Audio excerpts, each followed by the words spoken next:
Hello everyone and welcome back to my Beyond the Gates 24 official YouTube channel. I hope you guys are having a wonderful day. Before we start, please hit the subscribe button and give this video a thumbs up. Nicole arrives to console Danny after learning about Chelsea's career change. Danny is in gashes when Nicole finds the cracked picture frame with the magazine cover. Danny thinks it represents her life, broken and jagged. Danny blames Bill for her current life condition. Nicole agrees, saying Danny is addicted to love. She lists all the symptoms of codependence and Danny has to agree she fits the bill. Nicole notes how Bill dragged her down. He used her up and left her for a newer model. That being said, Nicole says Danny is stunning and needs to get back out there and date some decent men. Danny thinks she isn't ready, so Nicole suggests she date herself. Danny is unclear what that indeed means and Nicole explains she should concentrate on herself. Danny is still unclear and returns to the fact she still wants her hubby back. Nicole is exasperated when Danny says Bill is her first, last and only love. Hayley confronts Naomi about the sexual importunity action. Naomi thinks Hayley's creation is further evidence of the unhappy working conditions.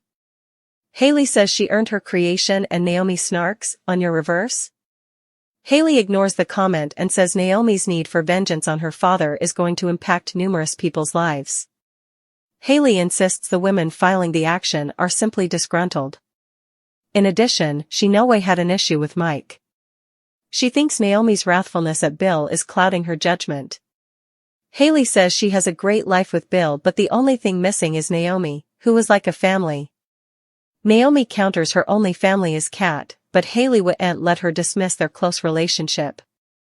Naomi says their fellowship was premeditated to get near to her father. She feels fully betrayed by Hayley's conduct. Hayley can't believe Naomi is executing her for the crime of falling in love and bringing this frivolous action. Naomi doesn't really watch that Hayley fell in love, but can't believe she could admire her parents' marriage. Further, the action isn't frivolous. Hayley leans in, saying Bill's establishment will crush and ruin her little establishment. Smitty tells Evan he's veritably interested in the job. He gapes at Martin and sarcastically notes he'll have to bandy the offer with his hubby as they always work together to make opinions. After Evan exits, Martin says he didn't tell Smitty about the job because he didn't suppose it was the right occasion for him. He gets more honest, saying he allowed. He'd lose Smitty to the job. Smitty pushes as his hubby is keeping all kinds of secrets, including his intentions of running for president. Martin apologizes, but Smitty wants to know why.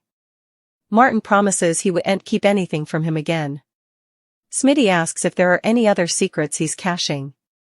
Martin deflects and admits he's veritably upset about Smitty going back to work because it'll intrude the stability their children depend on. Smitty thinks running for president will bring much further dislocation to their diurnal lives. However, Martin says it's their job to keep Tyrell and Samantha out of the spotlight, if he does run. Kat calls her father, and they agree to have a family regale that evening. Latterly, she reaches in her bag and shops a camera behind the office which gives her a full view of the room. Leslie and Eva are enjoying a Kate. They bandy Ted and Nicole, and all Eva missed because Leslie agreed to leave city. Leslie can't stay to expose Ted for the fraud he's at the anniversary party. Leslie and Eva move along to agitating Alan. Leslie says he was important of a stepfather but shouldn't speak ill of the dead. Eva switches directions and says she thinks it's a better idea to tell Ted the verity in private. Leslie wouldn't hear of it as smirching him in public will force him to recognize his scores to Eva. She isn't induced. Just also, Eva gets a textbook from Nicole to head back to the house and make sure she's logged out of the sanitarium computer. Marcel arrives with coffee for Jacob, who wonders why he's being so nice.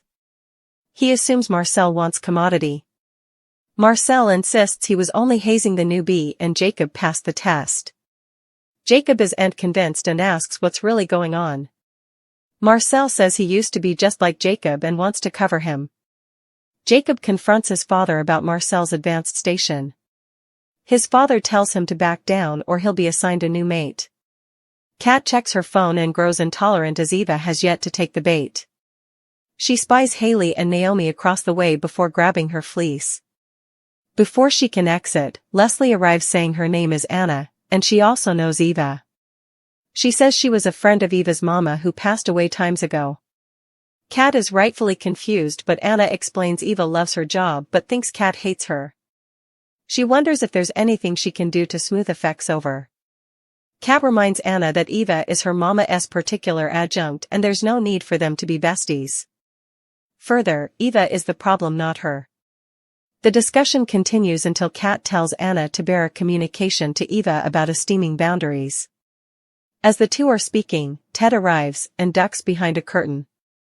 Eva arrives, and she incontinently goes over to the fireplace and examines a fancy candlestick as Leslie's words ring in her head. Just also, Ted walks in the room. Eva explains why she's at the house and Ted says everyone loves the job she's doing. Eva says everyone but Kat and notes how she has tried hard to be musketeers. Ted notes Kat is veritably busy and was veritably putrefied. She's veritably much a daddy's girl. He offers to talk to Kat, but Eva begs him not to. Ted agrees and they fist bump before he exits. Nicole asks Danny if she really loves Bill or wants him because she can't have him. She wants her family to dig deep and suppose whether or not she could live with someone who treated her so inadequately. Danny reminds Nicole she's an addict and still has Jones. She is uncertain she'll ever get over Bill. Naomi tells Hayley the data are on her side and sexual importunity is illegal. She's certain she'll prevail. Hayley says the gloves are now out. She'll stand beside Bill and take her down. Smitty and Martin return home and find Samantha in the living room. They ask about Tyrell, and she says he's upstairs but they can't go up. Before Smitty and Martin can interrogate, Tyrell skips down the stairs and says his family has his reverse. With a gash rolling down her impertinence, Eva looks at a picture of Nicole and Ted but filmed Leslie next to her father's side. Kat tells Anna to be careful of Eva. Anna is done and makes her exit. Outdoors, Ted confronts Leslie about going after Kat. Danny's place. Danny arrives home and thinks about different exchanges she's had about Chelsea's modeling career. She grabs the magazine cover picture frame and thinks back to her modeling history. Chelsea tells Kat she's free from modeling as she told her mama everything. Kat is thrilled but also has news of her own. With that, she tells her kinsman about Naomi suing her father's establishment. Love that the show added Curtis to one of our favorite cleaner Gemütlichkeit, Stella and Tracy. They drank tea, they revealed tea and fun was had by all. Drew hits the delusional phase of his ill. When Drew told Nina that she didn't want him and Willow together because Nina wanted him all to herself, that was the first time we allowed. Perhaps Drew wasn't really Drew. That was such an odd thing to say. Naomi meets up with Jacob and they catch up. Jacob tells his woman how Hayley tried to include him into playing interceder between her and Bill. Naomi follows up about how her father was served with papers moment and she was there to witness it.